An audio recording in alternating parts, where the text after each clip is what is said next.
Hey, I've got everything you wanted to know about Kampot, Cambodia, but you didn't know who to ask. Well, I've got somebody here that's the expert on Kampot, and so we're going to talk to him and get all kinds of great information. So Eddie, how you doing? I'm doing really well. Doing really well, thanks. All righty. Okay. Well, tell us just a little bit about yourself first. My name's Ed. I'm from Canada. Eh? Going on my fourth year, here in Cambodia. Been coming out to Southeast Asia since 2009, and finally I'm retired in the Kingdom of Wonder. Yeah, it is the Kingdom of Wonder also. It's a great place to live. Well, I know you used to live here in Siem Reap for a while, but then you moved to Kampot. Why did you move? What possessed you to move to Kampot? For me, it was the size of Siem Reap. Just very big, very busy, lots of traffic. Just wanted something quieter, and I needed to be near the water, big water. So, Yeah, I can relate to that because I really do miss the ocean, but it's a trade-off sometimes in life that's going to make you happy, whatever. I'll go see the ocean here again soon. I would imagine the weather's a little bit different down there. it's always windy, and it's a little bit cooler because of the breeze, like you say, coming off the Gulf of Thailand. Hmm. If you want it really cooler, you have Bokor Mountain at the foot of the Cardamom Mountains, and it's usually 7 to 10 degrees cooler than sea level. So it's a nice escape to go up on Dang, top yeah. of Bokor. You'd almost have to put on your winter flip-flops, huh? I've actually been cold a few times going up Bokor. Yeah. Yeah. How long does it take you to ride up to the top 45 minutes from your place? Yeah. to the very Oh, top. nice ride. I bet you I'd like to do that. Beautiful ride. Okay. Is that one of the reasons why you went down there, or is that just one of the perks? One of the perks. Okay. One of the perks. Alrighty. So just vaguely kind of like, well, we're going to talk about cost comparisons and restaurants and nightlife and that, but just other than that, kind of ish, not to put you like, oh, fuck, what am I going to do? What's the community like? Community is a lot of expats. Yeah, a lot of older gentlemen. Backpackers are frequent. Backpackers come and they go because of Bokor Mountain, the pepper farms, salt fields. It's kind of a tight community where everybody knows everybody.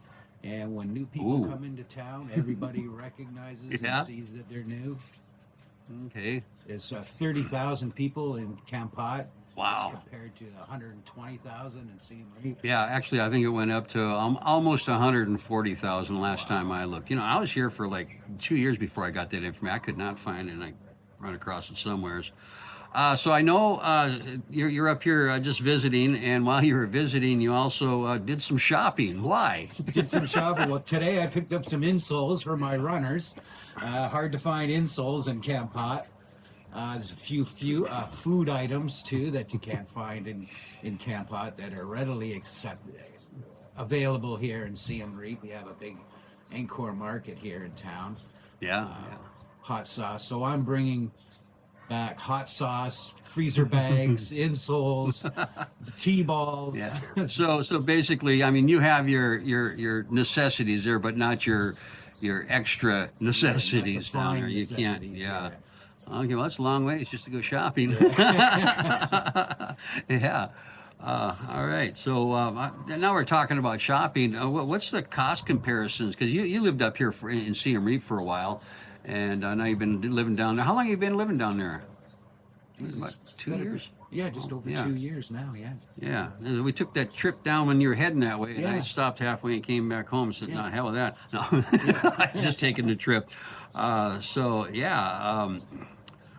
Yeah, the costs are a little bit cheaper. The rent's probably a little bit cheaper also. Rent's a little bit cheaper, yeah. I'm renting a 2-bedroom home, air conditioning in both rooms, $250 a month. So, yeah, I think it's a little bit cheaper in Kampot. So pretty much comparable what I'm staying in, but $50 cheaper.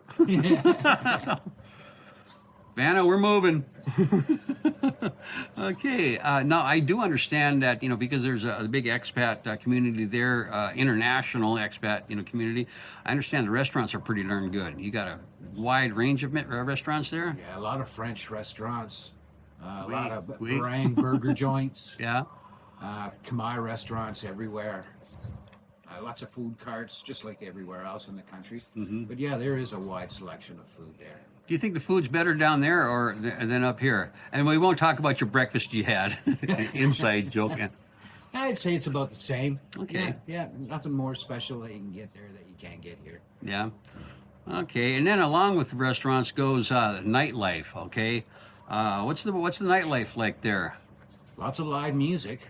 Yeah. Yeah, live bands. Probably more so than here. We I have think some so. here, but it sounds like from what I've heard, there's a little bit more, happening in that respects down there than, Yeah, than right up here. downtown in the bars, there's quite a few live bands, Mhm. solo artists, Yeah. ranging from guitar to saxophone to anything you have, anything. So you got like a variety of local dives and the tourist girly bars and all that. Oh yeah. Yeah. So I like I've heard rumors here about this, but do you think the nightlife or the pace of life there is too slow sometimes? I actually like the slow life. That Yeah. was one of the reasons why I relocated from Siem Reap. Yeah. I like the more laid back, Mm-hmm. take it easy kind of lifestyle. I've noticed it here in the past few days. I've been in Siem Reap just with the traffic alone. Yeah. Kampot, it's easy to ride and with one hand and just putt along. Here in Siem Reap, you got to stay on top of things. Yeah, you do. Yeah, you gotta learn how to. I mean, you might know how to ride a motorbike, but you don't know how to drive a motorbike here. It'd take you a while on that. Yeah. Well, I understand though. A lot of things close early there, like 8, 9 o'clock, and it's pretty much rolled up. I've heard that from a few people. Yeah, it does. Everything seems to shut down by 11 o'clock. The town is quiet. Yeah. Yeah. Oh, I know a lot of my my viewers wouldn't like that. Scratch that off it. Hell no. Just joking, guys and gals. Well, how about some pros and cons? Just do some comparisons or pros and cons or whatever. Anything come to mind? I find the pros. It's easy to be alone in the Kampot area. There's lots of places you can go and find solitude and be quiet. No people. Yeah. Siem Reap, it seems you have to travel a little bit outside of town to get some privacy and to be alone. Yeah, that's one of the main things. Yeah. Just quieter, more laid back, slower. Yeah. Other than the shopping experience down there, what would be one or two of the cons that you could think of? Getting things that you really, really need compared to Siem Reap. It seems the bigger expat community in Siem Reap, there's a lot more things that are more available here. Yeah. Um, Yeah. Like me. Well, I'm not available anymore, right? Vanna, she's like, Yeah, I'd say that's the main con is getting things that you really need. Okay. Like I'm going back to Kampot with freezer bags and T-balls, hot sauce that Hot you sauce. just can't get in Kampot. Okay. How about like the healthcare? Do they got a decent hospital there, or just a whole bunch of clinics, or what would be the deal on There that? is a decent hospital, Sonia Kiel Hospital, just outside Kampot, and the clinics there's half a dozen very good clinics. I recently had an accident. I broke my collarbone, and I was. Well, yeah, that's because it's safer to drive there. Safer to drive. The surgeon was on duty, and I was under the knife the same day and out the next day. So, yeah, unless something's really serious, just minor scratches and bone breaks. Yeah, it's easy to get medical care. Yeah. So if you had to go like up to Phnom Penh, how long of a drive is that? About 3 hours on motorbike Okay. to Phnom Penh. Okay. Well, if you're really that bad, you're probably not taking a motorbike. Now here's a tough question. throw a tough question in for him. You know, has it changed you at all living down in Kampot, and how? It has changed me. I'm a lot more Yeah. more laid back. Mm-hmm. I still look over my shoulder like everywhere else. Being a foreigner in a foreign country, you still have to look over your shoulder. But you get to know everybody.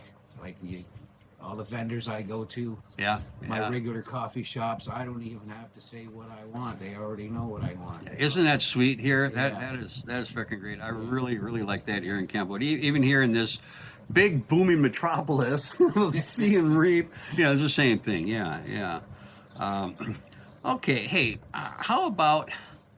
Do you have any advice for somebody that would want to, like, they're living in Battambang or here or whatever? You have any, or even, you know, overseas, and they're going to be coming to live, you know, retire here. Do you have any advice for them about moving to Kampot specifically?